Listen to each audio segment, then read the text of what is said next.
नमस्कार, मी Gajanan Vidale, Father Agnel ITI Vashi या ठिकाणी फिटर इन्स्ट्रक्टर म्हणून कार्यरत आहे. मी आज आपणाला the IS systems of limit and fits terminology याबद्दल माहिती सांगणार आहे. ओके, तर टर्मिनॉलॉजी म्हणजे काय? तर टर्म्स जी काय लिमिट्स आणि फिटचे अलग अलग टर्म्स असतात त्याला आपण त्याची टर्मिनॉलॉजी असं म्हणतो, त्याला जाऊन परिभाषा असं म्हणतो. जर तुम्हाला एखादं लिमिट फिट्स जर एक्सप्लेन करायचं असेल तर त्याचे अलग अलग काय डेफिनेशन्स आहेत त्याविषयी आपण माहिती घेऊया. ओके, सर्वप्रथम मी simple diagram of clearance fit याविषयी आपण जरा माहिती घेऊया.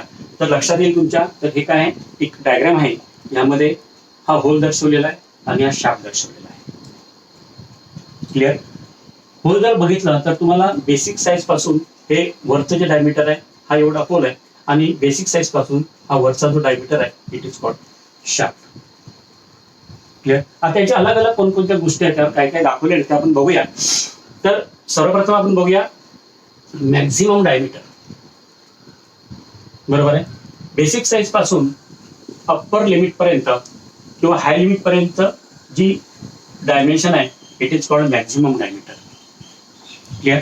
त्यानंतर सेकंड आहे बेसिक लाईन पासून त्याच्या लो लिमिट पर्यंत जे डायमेन्शन आहे it is called minimum diameter for hole. Same त्याचप्रमाणे या ठिकाणी जर बघितलं तर हा तुमचा जो पिंक कलरने दर्शवलेला आहे हा तुमचा शाफ्ट आहे. बरोबर आहे? शाफ्टचं मॅक्झिमम डायमीटर, वरील जे हाय लिमिट डायमीटर आहे मॅक्झिमम डायमीटर आहे.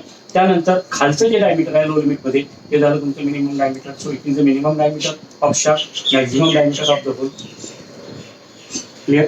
त्यानंतर आता ही जी खाली जी लाईन मारली आहे it is basic line. It is called basic line. Basic line नुसार जी मी याला करस्पॉन्डिंग या ठिकाणी हॉरिझॉन्टल लाईन मारलेली आहे, बरोबर आहे, it is called zero line. म्हणजेच होल आणि शाफ्ट याच्या मधूनची काल्पनिक रेषा जाते, जी एक इमॅजिनरी लाईन जाते त्याला आपण काय म्हणतोय, झिरो लाईन असं म्हणतोय. आणि सर्व जे डेव्हिएशन्स आहेत, जे हाय लिमिट स्लो लिमिट आपण जे म्हणतोय ते सर्व याच्यावरून एक्सप्रेस केलेलं असतं, झिरो लाईन वरनं दर्शवलेलं असतं. Clear? So it is called zero line. Clear? आता या ठिकाणी बघा, तुम्हाला एकदम लक्षात येईल की दर्शवताना झिरो लाईन पासून जो होलचा हाय लिमिट आहे हे जे अंतर आहे या लाईन पासून रेड मध्ये जे दर्शवलेलं आहे it is called upper deviation. Clear? त्यानंतर झिरो लाईन ते लोअर डेव्हिएशन म्हणजे लो लिमिट आपण ज्याला म्हणूया, यामधलं जे डिस्टन्स आहे it is called lower deviation.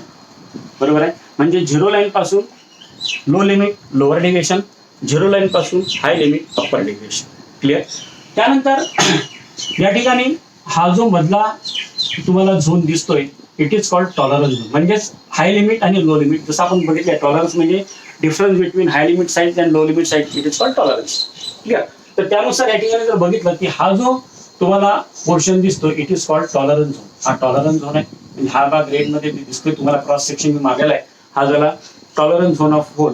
आणि त्यानंतर सेम या ठिकाणी जर बघितलं आपण की तुम्हाला ब्ल्यू मध्ये मी जे क्रॉस सेक्शन केलेला आहे हा झाला tolerance zone of the shaft. हा काय? Tolerance zone of the shaft. Clear? Basic size आपल्याला कळालं असेल. बेसिक साईज पासून जी इमेजेस लाईन आहे यामध्ये जे अंतर आहे it is called basic size. हा मॅक्झिमम डायमीटर, हा मिनिमम डायमीटर. ओके, सेम ज्याप्रमाणे होल करिता अप्पर डेव्हिएशन लोअर डेव्हिएशन आहे सेम त्याचप्रमाणे या ठिकाणी सुद्धा जर आपण बघितलं तर low limit of shaft and zero line यामधलं जे अंतर आहे ते झालं लोअर डेव्हिएशन. बरोबर आहे? त्यानंतर high limit of shaft and zero line यामधलं जे अंतर आहे it is called upper deviation. Clear? Same याचं जर आपण बघितलं या ठिकाणी मी तुम्हाला लक्षात येईल हा जो एरिया आहे हा झाला तुमचा tolerance zone of the shaft आणि हा जो क्रॉस सेक्शन मध्ये एरिया मी या ठिकाणी इंडिकेट केलेला आहे it is called tolerance zone of the hole. बरोबर आहे? म्हणजेच आपण जर याला हा याच्या समांतर याच्याप्रमाणे हा बनवलेला आहे आणि याप्रमाणे या ठिकाणी दर्शवलेला आहे, अशा प्रकारे आपण या ठिकाणी ऍज पर ISI ड्रॉइंग दाखवू शकतो. बरोबर आहे? As per ISI. त्यानंतर इथे आपण बघूया zero line. Okay, hole zero लाईनच्या वर आहे, शाफ्ट झिरो लाईनच्या खाली आहे. It is a hole, it is a shaft. Clear? जेव्हा आता ही कंडिशन असेल, ही पोझिशन असेल तेव्हा काय असणार, या ठिकाणी क्लिअरन्स फिट असणार. कारण होल काय आहे झिरो लाईनच्या वर आहे आणि शाफ्ट काय झिरो लाईनच्या खाली आहे. So it is a zero line, it is a hole and it is a shaft. त्यानंतर आपण इथे बघितलं असेल की या ठिकाणी क्रॉस सेक्शन मध्ये tolerance zone of the hole आणि tolerance zone of the shaft. तसंच मी या ठिकाणी एक्सप्लेन केलेला आहे. जो तुमचा रेड कलर मध्ये जो झोन आहे तो झाला टॉलरन्स झोन ऑफ होल आणि दुसरा आहे tolerance zone of the shaft. Clear? Okay. आता आपण बघूया the Indian standard systems of limit fit terminology. याच्या जी लिमिट फिटची टर्मिनॉलॉजी आहे ॲज पर IS आहे त्याच्या कोणकोणत्या डेफिनेशन्स आहेत आणि ते कशा प्रकारे आपण एक्सप्रेस करतो ते आपण बघूया. तर प्रथम आहे size. It is a number express in a particular unit in the measurement of length, breadth, thickness etcetera. जर आपल्याला एखाद्या जॉबची साईज दाखवायची असेल तर त्याकरिता जो नंबर आहे आणि त्याला जे युनिट दिलेलं असतं त्याला आपण साईज असं म्हणतो. आता या ठिकाणी रेक्टँग्युलर ब्लॉक काढलेला आहे ते लक्षात येईल. या ठिकाणी ही त्याची लेंथ आहे, ही त्याची ब्रेथ आहे, त्याला हाईट म्हणूया किंवा ब्रेथ म्हणूया आणि याची थिकनेस आहे. आता जोपर्यंत आपण या ठिकाणी युनिट आणि याला नंबर देत नाही तोपर्यंत हे आपल्याला समजणार नाही किती आहे, ती साईज किती आपल्याला कळणार नाही. जेव्हा आपण याला समजा फॉर एक्झाम्पल 50 mm तर 50 इज द नंबर आणि युनिट आहे मिलीमीटर, बरोबर. किंवा या ठिकाणी आपण म्हटलं 30 mm तर याची 30 झालं त्याचं साईज, बरोबर आहे, आणि युनिट त्याचं मिलीमीटर असेल. म्हणजे अशा प्रकारे आपण साईज या ठिकाणी दर्शवू शकतो. म्हणजे कुठलाही जॉब असेल जोपर्यंत त्याला नंबर्स आणि युनिट आपण देत नाही तोपर्यंत ते आपल्याला समजत नाही. So it is a number express in a particular unit the measurement of length, breadth, thickness etcetera. कुठले असेल, डायमीटर असेल किंवा इतर कुठले डायमेन्शन असेल त्याला आपण काय म्हणतो, साईज असं म्हणतोय. सेकंड आहे basic size. It is the size based on which the dimension and deviation are given. It is also called original size, theoretical size and nominal size. नीट इथे लक्ष द्या. It is a basic size, basic line, बरोबर आहे. यानंतर या ठिकाणी जी तुमचं लाईन गेलेली आहे झिरो लाईन आपण याला म्हणूया. So it is called also basic size. याची बेसिक साईज झालेली आहे. मग यावर जे आपण डेरिव्हेशन दाखवतोय, लिमिट दाखवतोय, बरोबर आहे, it is called basic size. जर थोडक्यात बघितलं तर जेव्हा आपण एखादा जॉब बनवण्यासाठी डिझाईन बनवतोय, डिझाईन तयार करतोय, त्या डिझाईनवरती लिमिट्स देऊन, बरोबर आहे, जी साईज तयार केलेली असतं किंवा जे ड्रॉइंग बनवलेलं असतं it is called basic size. ते ऍक्च्युअली आपल्याला बनवायचं आहे, बरोबर ना. तसं आपल्याला बेसिक साईज तयार करायची आहे. म्हणून जे डायमेन्शन ड्रॉइंगवर दिलेले असतात, लिमिटला अनुसरून लिमिट ठरवून डायमेन्शन देतात त्याला आपण बेसिक साईज असं म्हणतोय. त्यानंतर आहे actual size. Size which is obtain by job after measurement, बरोबर आहे, इज कॉल्ड ऍक्च्युअल साईज. मागे जाऊया. बेसिक साईजला आपण म्हणतोय original size, theoretical size and nominal size. जी तुमची बेसिक साईज आहे त्यालाच आपण काय म्हणतोय, नॉमिनल साईज म्हणतोय, ओरिजिनल साईज म्हणतोय किंवा आपण त्याला थेरॉटिकल साईज सुद्धा आपण त्याला म्हणू शकतो. Okay. Next actual size. The size which is obtain by job after measurement is called actual size. Basic size नुसार डायमेन्शन दिल्यानंतर जेव्हा आपण एखादा ऑपरेटर किंवा वर्कर जॉब तयार करतो आणि त्याला जे त्या ठिकाणी डायमेन्शन्स मिळतात, जी साईज त्याला मिळतं त्या साईजला ऍक्च्युअल साईज असं म्हटलं जातं. लिमिटला अनुसरून जे त्याला लिमिट्स त्या साईजवर दिलेले असतात त्यानंतर तो जॉब जेव्हा तयार करतोय. म्हणजे बेसिक साईज म्हणजे दिलेले डायमेन्शन्स आणि ऍक्च्युअल साईज म्हणजे काय, बनवलेले डायमेन्शन्स, बरोबर. ऍज पर ड्रॉइंगचे डायमेन्शन दिले त्याला बेसिक साईज असं म्हणतोय. आणि जेव्हा तो वर्कर, ऑपरेटर कोणी असेल तो जॉब तयार करतोय त्यानंतर जे साईज त्याला त्या ठिकाणी मिळतंय it is called actual size. त्याला दुसरं नाव आहे ऍक्सेप्टेड साईज, त्याला आपण म्हणू शकतो. It is called accepted size, जी आपण एक्सेप्ट केलेली आहे, आपण घेतलेली आहे. ओके. नंतर आहे limit of size.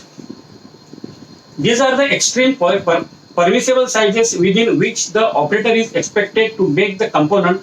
It is of two types, बरोबर आहे. बेसिक साईज आणि त्यावर दिलेले जे लिमिट्स असतात, जे कामगाराला काय त्या लिमिट प्रमाणे जॉब तयार करायचा आहे तो तेवढा एक्सेप्ट करतो आणि त्याप्रमाणे जॉब तयार करतोय.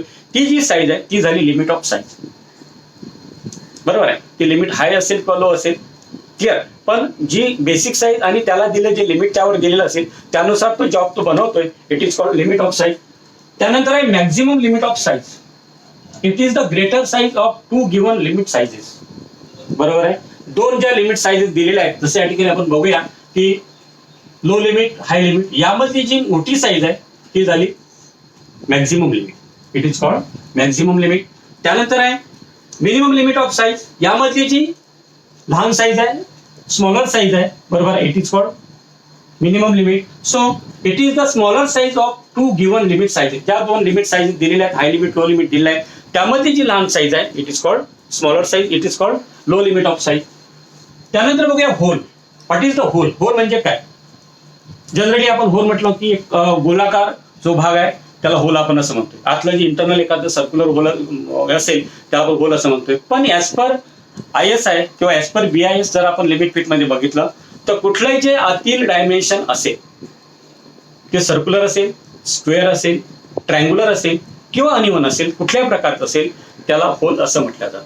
तिथे आपण त्याला फिमेल पीस म्हणत नाही किंवा मेल पीस फिमेल पीस असे शब्द न वापरता as per ISI as per limit fit terminology मध्ये त्याला होल असं म्हटलं जातं. सो काय म्हटलेलं आहे? In the BIS systems of limits and fits all internal features of components including those which are not cylindrical are designated as a whole. बरोबर आहे. ऍज पर BIS बरोबर आहे किंवा as per ISI limit fit मध्ये जे internal dimensions असतात बरोबर आहे ते स्क्वेअर असेल बरोबर आहे, रेक्टँग्युलर असेल, ट्रायंग्युलर असेल किंवा सर्क्युलर असेल त्याला आपण काय म्हणतो, किंवा ते अनइवन असतील त्याला आपण काय म्हणतो, होल असं म्हणतोय. त्यानंतर आहे shaft. In the BIS system of limit and fits all external features of components including those which are not cylindrical are designated as shaft. एखाद्या कंपोनंटचे बाहेरील जे डायमेन्शन्स आहेत किंवा बाहेरचा जो डायमीटर आहे तो स्क्वेअर असेल, ट्रायंगल असेल, रेक्टँग्युलर असेल किंवा अनइवन असेल किंवा सर्क्युलर असेल, या सर्व प्रकारच्या जे बाहेरील डायमेन्शन आपण काय म्हणतोय, शाफ्ट असं म्हणतोय. फक्त गोलाकारांची शाफ्ट होत नाहीये, कुठलाही असेल तर त्याला आपण शाफ्ट असं ऍज पर ISI त्याला शाफ्ट असं म्हटलं जातं. नंतर बघूया deviation. It is the algebraic distance between a size to its corresponding basic size. It may be positive, negative or zero. बरोबर आहे. सो डेव्हिएशन म्हणजे काय की बेसिक साईज पासून जी आपल्याला या ठिकाणी काय दिलेलं आहे, लाईन, झिरो लाईन दिलेली आहे बरोबर आहे. ही जी लाईन आहे हे झालं याचं डेव्हिएशन बरोबर आहे. यावरूनच आपण काय करतोय, अप्पर डेव्हिएशन लोअर डेव्हिएशन पण करतोय. म्हणून काय म्हटलेलं आहे, it is the algebraic distance between the size of to its corresponding basic size. म्हणजेच अल्जेब्रिक म्हणजे त्याचं गणितीय जे मेजरमेंट असेल, जे जे तुमची व्हॅल्यू असेल बेसिक साईज पासून तर त्याच्या काल्पनिक रेषेपर्यंत, it is called its deviation बरोबर आहे. So it may be positive, ते पॉझिटिव्ह असेल, निगेटिव्ह असेल, अप्पर डेव्हिएशन आपण ज्याला म्हणतोय, लोअर डेव्हिएशन म्हणतोय. It may be positive, negative और झिरो बरोबर आहे. It is called deviation. Clear. नंतर आहे अप्पर डेव्हिएशन. सेम या ठिकाणी दाखवल्याप्रमाणे आपण बघूया. It is the algebraic difference between the maximum limit of size and basic size is called upper deviation. Basic size corresponding zero line बरोबर आहे. या लाईन वरून जे वर डायमेन्शन दाखवलेलं आहे बघा, रेड मध्ये मी दर्शवलेलं आहे बघा, या ठिकाणी मी यारो दाखवलेलं आहे. इथून इथपर्यंत जे अंतर आहे, it is called upper deviation. त्याला आपण काय म्हणतोय, अप्पर डेव्हिएशन असं म्हणतोय. म्हणजे डेव्हिएशन मध्ये मॅक्सिमम लिमिट जे असेल त्याला अप्पर डेव्हिएशन. त्यानंतर आहे lower deviation. It is the algebraic difference between maximum limit of minimum limit of size and basic size is called lower deviation. Maximum म्हणजे अप्पर डेव्हिएशन. त्यानंतर या ठिकाणी जर आपण बघितलं की या ठिकाणी झिरो लाईन आहे आणि या ठिकाणी एरो दर्शवलेला आहे आणि इथून जो त्याचा खालचा लिमिट आहे, लो लिमिट आहे, यामधलं जे अंतर आहे it is called lower deviation. म्हणजे झिरो लाईन आणि लो लिमिट यामधलं जे डिस्टन्स आहे, यामधलं जे अंतर आहे, it is called lower deviation. Clear. त्यानंतर आहे zero line. What is the zero line? It is काल्पनिक रेषाची मधली लाईन, याला झिरो लाईन असं म्हटलं जातं. त्याला आपण डिफाईन करूया.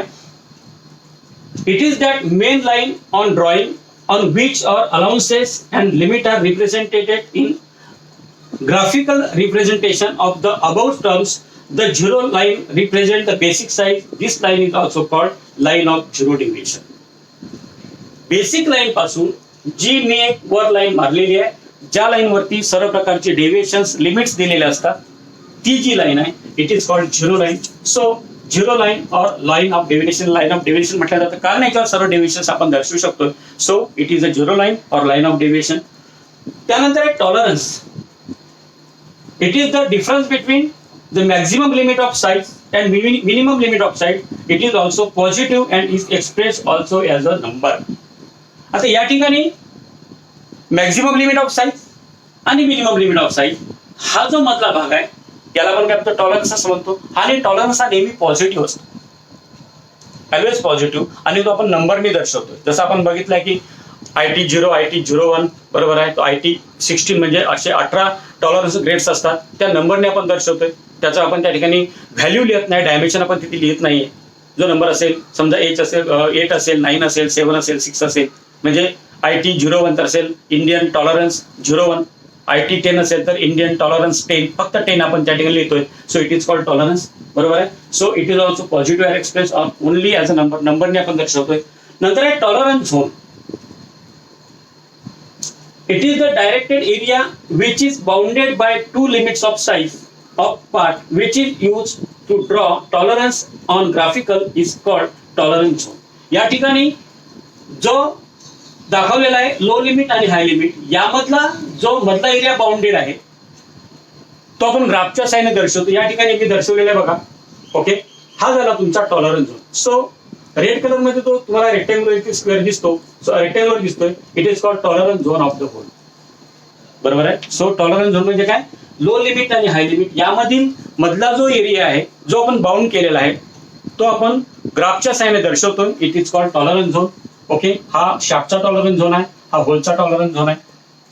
त्यानंतर आहे fundamental deviations. The deviations among the two deviations which can be selected to explain the tolerance zone related to zero line is called fundamental deviation. Fundamental deviation सर्वांनाच माहिती आहे. बरोबर आहे. आपण नंबरनी लेटरनी दर्शवतोय. A to Z, काही त्यातले एक्सक्लुडिंग आहे, काही इन्क्लूड केलेले आहे. ठीक आहे. जर होल करत असेल तर आपण काय करतोय, कॅपिटल लेटर आपण दर्शवतोय. शार्प असेल तर स्मॉल लेटर दर्शवतोय. सो हे जे नंबर आपण दर्शवतो हे आपण झिरो लाईन वरून आपण दर्शवतोय. So it is called fundamental deviations. Okay, maximum clearance म्हणजेच अलाउन्स. मॅक्झिमम क्लिअरन्स म्हणजे maximum allowance. Maximum size of the hole and minimum size of the shaft, it is called maximum allowance. बरोबर आहे. Generally ज्या ठिकाणी clearance fit असतं त्या ठिकाणी maximum allowance असतो, म्हणजेच होल मोठा असतो, शाफ्ट हा तुमचा लहान असतो. Clear. It is called maximum allowance. Minimum allowance, difference between the minimum size of the hole and maximum size of the shaft, it is called minimum allowance. It is called negative allowance also. Minimum clearance म्हणजे negative. ज्या ठिकाणी shaft मोठा आहे आणि hole लहान आहे त्या ठिकाणी ऑलवेज निगेटिव्ह काय असतो, क्लिअरन्स असतो, निगेटिव्ह अलाउन्स असतो. म्हणजेच मिनिमम क्लिअरन्स म्हणजे काय झालं, निगेटिव्ह अलाउन्स. ओके. त्यानंतर ISI सिम्बॉल फॉर होल आपण बघितलेला आहे. Upper deviation capital ES, lower deviation capital E आहे. सेम त्याप्रमाणे शाफ्ट करीता आपण बघितलं आहे तर small ES for shaft, small E आहे फॉर होल.